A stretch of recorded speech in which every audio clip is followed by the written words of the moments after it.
Halo semuanya, namaku Jen Julieta, mahasiswa Fakultas Bisnis dan Ekonomika Universitas Surabaya.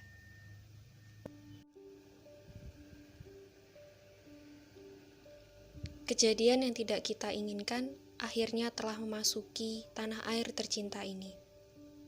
Virus corona telah berada di Indonesia sejak diketahui adanya WNI yang positif pada awal Maret lalu.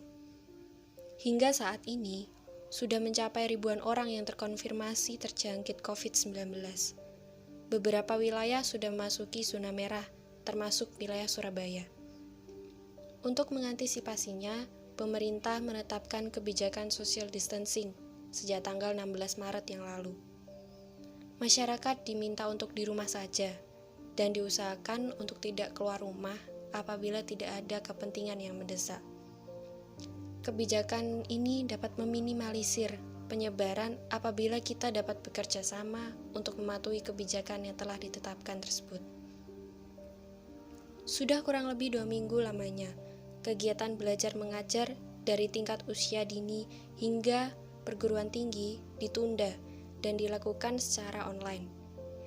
Bahkan kabar terbaru, KBM secara online ini akan diperpanjang hingga bulan Juni mendatang. Setelah saya mengamati di media sosial, ada beberapa mahasiswa yang senang dan ada yang sedih. Tapi mereka lebih banyak mengeluh karena tugas yang diberikan sangat banyak. Selain itu, mereka juga merasa bosan karena terlalu lama di rumah. Nyatanya, tidak semua masyarakat dapat melakukan work from home atau di rumah saja. Tapi kita yang tugasnya hanya disuruh untuk tetap di rumah saja, menjaga jarak dengan orang lain, serta menjaga kebersihan, masih saja tetap mengeluh karena alasan tertentu.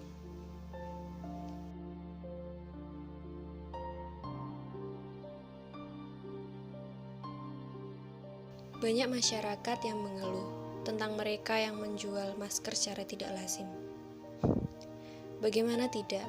Banyak bermunculan penjual masker yang ternyata masker yang dijual itu bekas lalu dijual kembali. Parahnya, harga yang dijual itu tidak wajar. Demi mendapatkan keuntungan, tetapi malah merugikan orang lain. Menurut saya, ini merupakan tindakan yang sudah tidak berkemanusiaan dan hanya mementingkan kepentingan sendiri.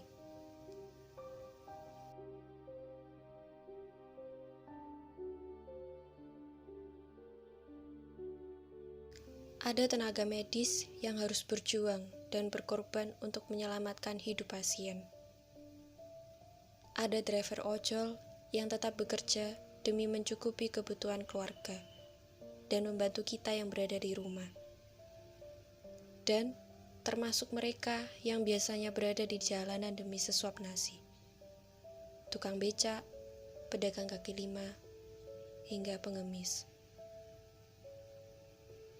Dari mereka yang masih harus berjuang untuk hidup, mengemban tanggung jawab atas profesinya, dan harus siap menerima risiko yang terjadi. Di sini kita yang berkecukupan harus bersyukur karena kita masih bisa mencukupi kebutuhan sehari-hari.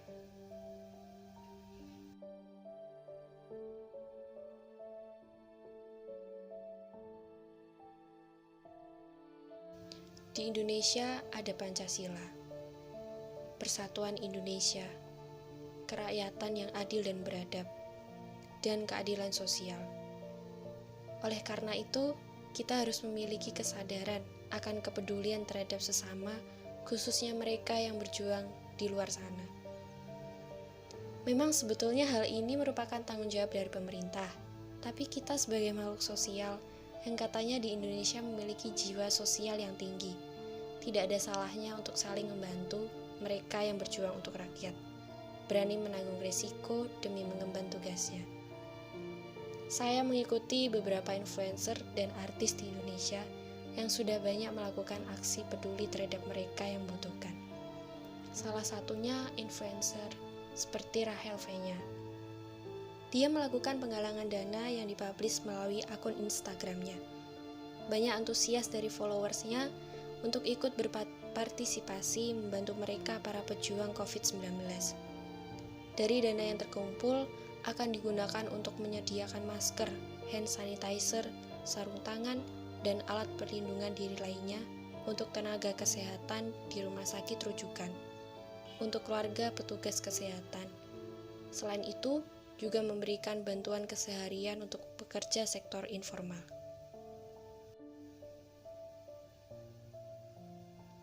Mari bersama-sama kita melakukan dengan kesungguhan hati untuk disiplin. Jadilah pahlawan untuk melindungi diri, melindungi orang lain, dan melindungi bangsa kita. Kita yakin kita mampu melakukan ini.